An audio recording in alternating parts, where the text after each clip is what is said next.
Hi everyone, today I wanted to make a general guide on how to collect Pokemon cards.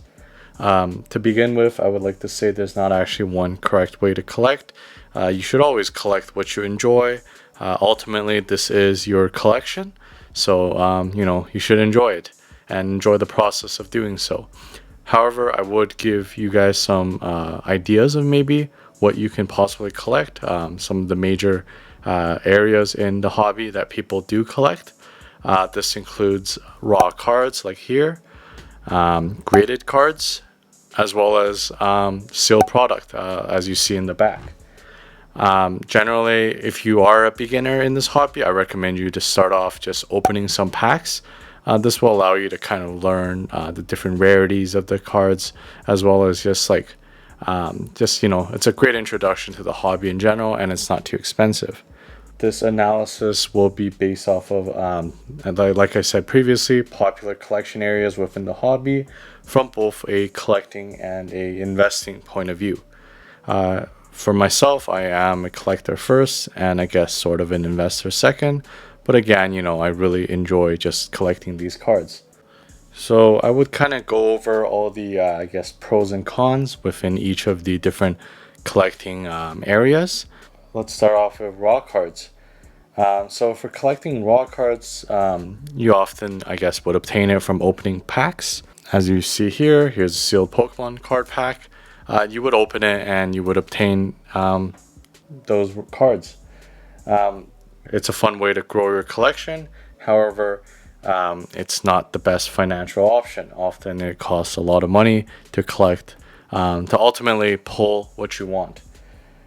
So I recommend you buying individual cards off eBay, Facebook, or your local marketplace. So yeah, again, eBay, TCG Player, Facebook, or maybe even Craigslist.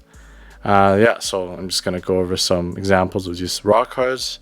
These are just ones. Some of these are promo cards that you can get from a box or a pack, and some are just from the sets. However, it's generally a lot more affordable if you just buy the cards outright instead of trying to pull it.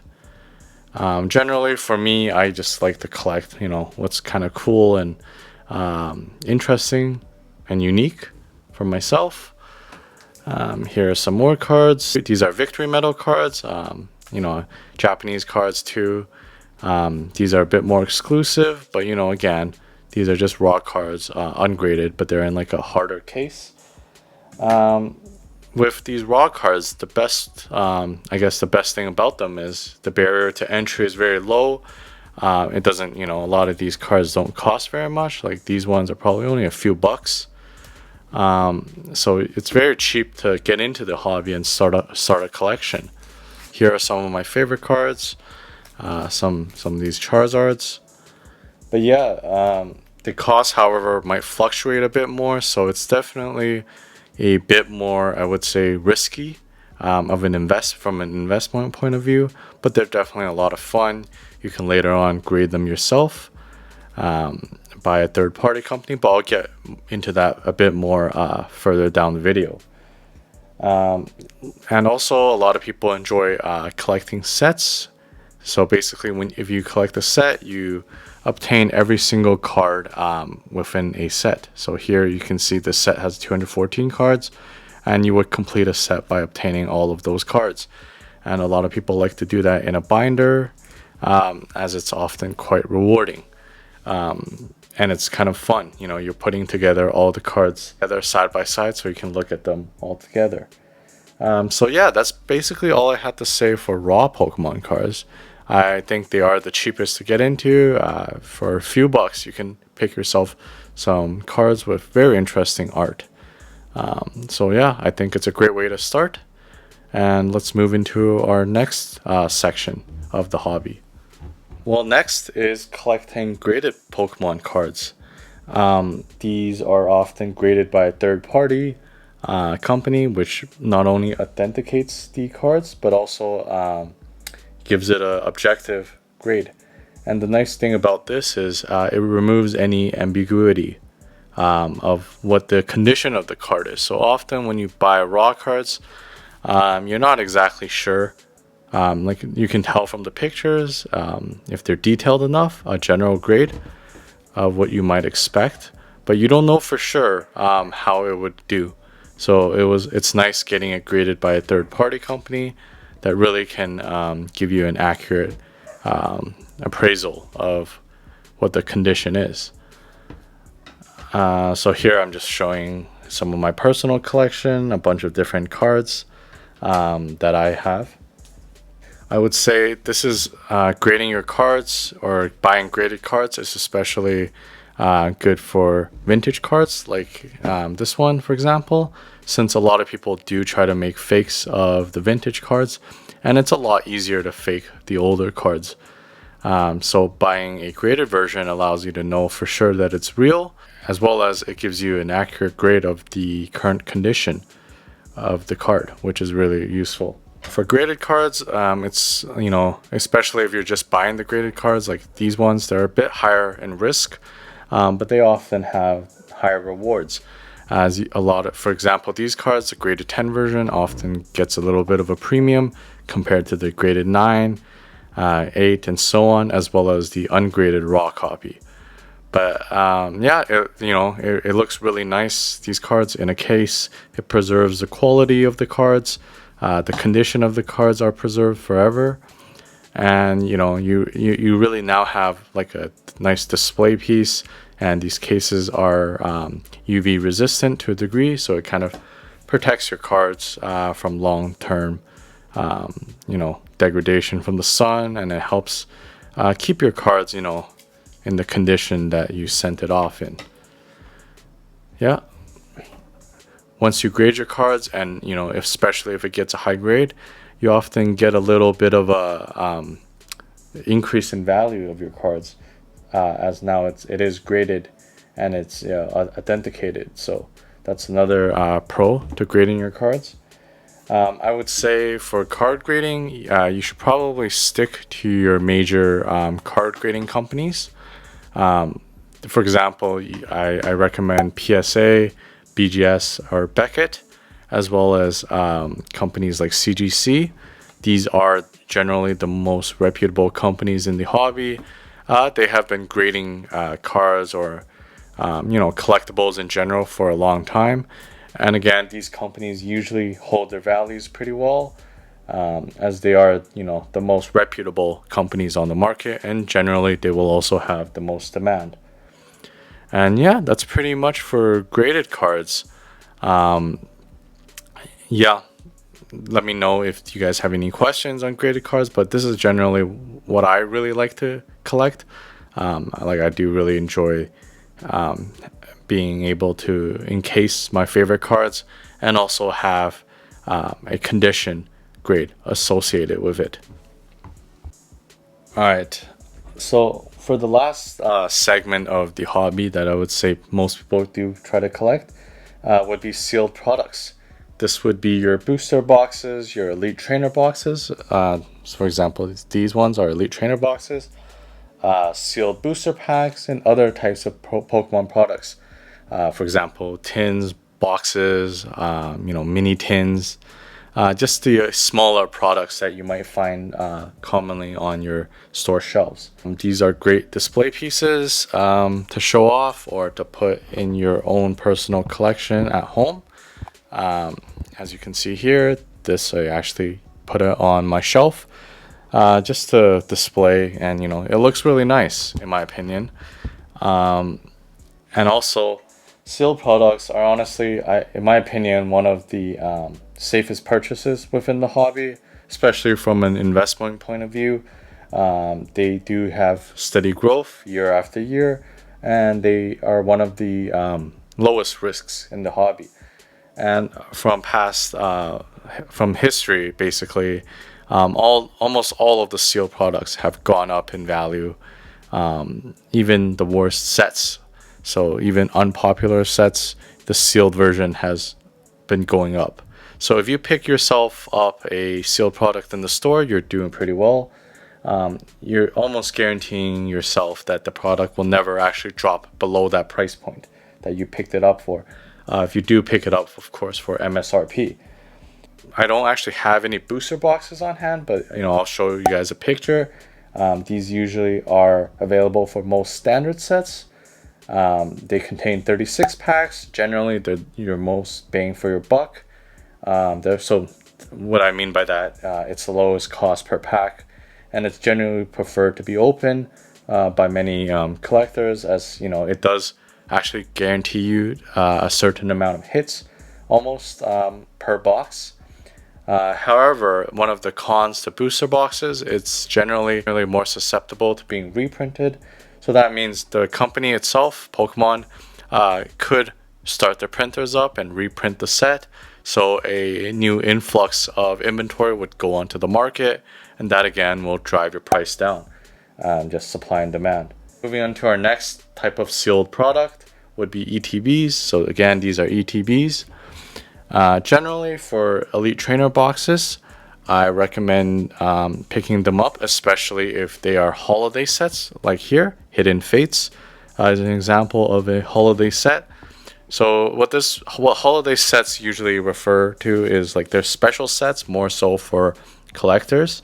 And these sets, they're usually the best bang for your buck, as booster boxes do not exist for these sets. Notable sets include, as you can see here, Shining Fates, Hidden Fates, and Champion's Path. The nice thing about these packs is they always have a promo card inside, and 10 packs. What's so cool about this is you already have some guaranteed value in the pack, in the promo cards itself, regardless of the variability of your pulls from the packs itself. So that's like a little nice guarantee. As well as a detailed analysis by a reputable YouTuber called Twice Baked Jake on YouTube. Did an analysis of these products, or of all sealed products, and he concluded that ETBs, or Elite Trainer boxes, do have the best return on investments. And furthermore, these are actually a lot less prone to being reprinted like booster boxes. These Elite Trainer boxes are a logistical nightmare. So what I mean by this is, if it's just a booster box and it's all packs, they could easily just print the packs. But these Elite Trainer boxes, not only do you have to print the packs inside, you have to source the card dividers, the promo cards, all the damage counters, the dice. So, at the end of the day, they're a lot less likely to reprint this, since it's a lot tougher to get this coordinated, while they are usually a lot more likely to reprint booster boxes. But again, I would say ETBs are, what I recommend. They're cheaper as well. They're, MSRP is usually around like $40-50. You can pick yourself up a box and then just let it sit on your shelf, and you're good to go. You can expect to see a general return on your investment. And honestly, one thing that my friend tells me is that you can always open up a sealed product, a sealed pack, but you can never unseal it. Another type of sealed product collecting would be collecting sealed packs. These are a cheaper alternative, but have a risk of being tampered with, especially if you're buying it off people that you don't know, maybe from sites like eBay. You never really know if people have tampered with it. So what I mean by this is, people might have opened the packs up, took out all the good hits, and then try to glue it back together, or reseal it in a way. Oftentimes they might be weighed, and then they might sell off the lighter packs as unweighed. So you always got to kind of be careful, since these packs are weighable. So the heavier packs would have a holographic card, which is worth significantly more than your non-holo cards in a set.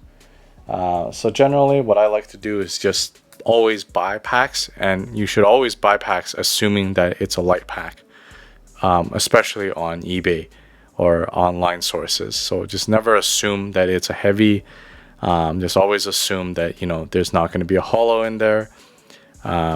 Since you can collect art sets, which is really cool.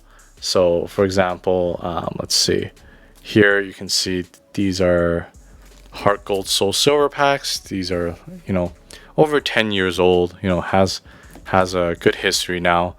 And here are all the pack arts from the sets. So each of the different artworks, generally there will be 4 different pack arts for each set, and it's kind of cool to collect each of the pack arts from a set. These are the older packs. Collecting art sets of booster packs are a very affordable option. For example, these more modern packs that you can still actually find in the store shelves only cost like maybe a few bucks per booster pack. So you're looking at maybe like $30 or maybe even like less for a full art set of a set. For example, this is Roaring Skies, and honestly, you get to really appreciate the art from the booster packs, and just in its sealed form. I also believe PSA, so like a grading company, can actually also grade your sealed packs. I'll show you guys a image of that. Basically what that allows you to do is send your booster packs in. Not only does this allow you to get your booster packs in to get graded, to get assigned a condition score, but it also allows you to have reassurance that your pack was not actually tampered with, not resealed. So it's a great display piece, and it protects the packs from fading or color distortion. Main pros are it's pretty cheap to get into, and prices are quite stable for booster packs, especially the more vintage cards or the more vintage sets. They're essentially considered the blue chip in I guess Pokemon card investing. And yeah, that's about it for booster packs. Alright guys, there you have it. To recap, I don't think there is exactly one correct way to collect Pokemon cards. I think you should really honestly collect what you like. But if you did pick like a direction, these were, I guess, 3 of the most common type of products that you can collect in the hobby. So that was raw cards, graded cards, as well as sealed products. I think this is where majority of the collectors will fall, and I suggest everyone to kind of play around and collect some different things to see if whether they enjoy it or not and how they feel about it. But there you guys have it. Please drop a like if you did enjoy this video. Please subscribe if you want to, as well as let me know if you guys have any questions or what you guys collect. Please leave them down in the comments. I'll be happy to go over them. And yeah, thank you so much guys for watching, and see you guys in another video. Peace.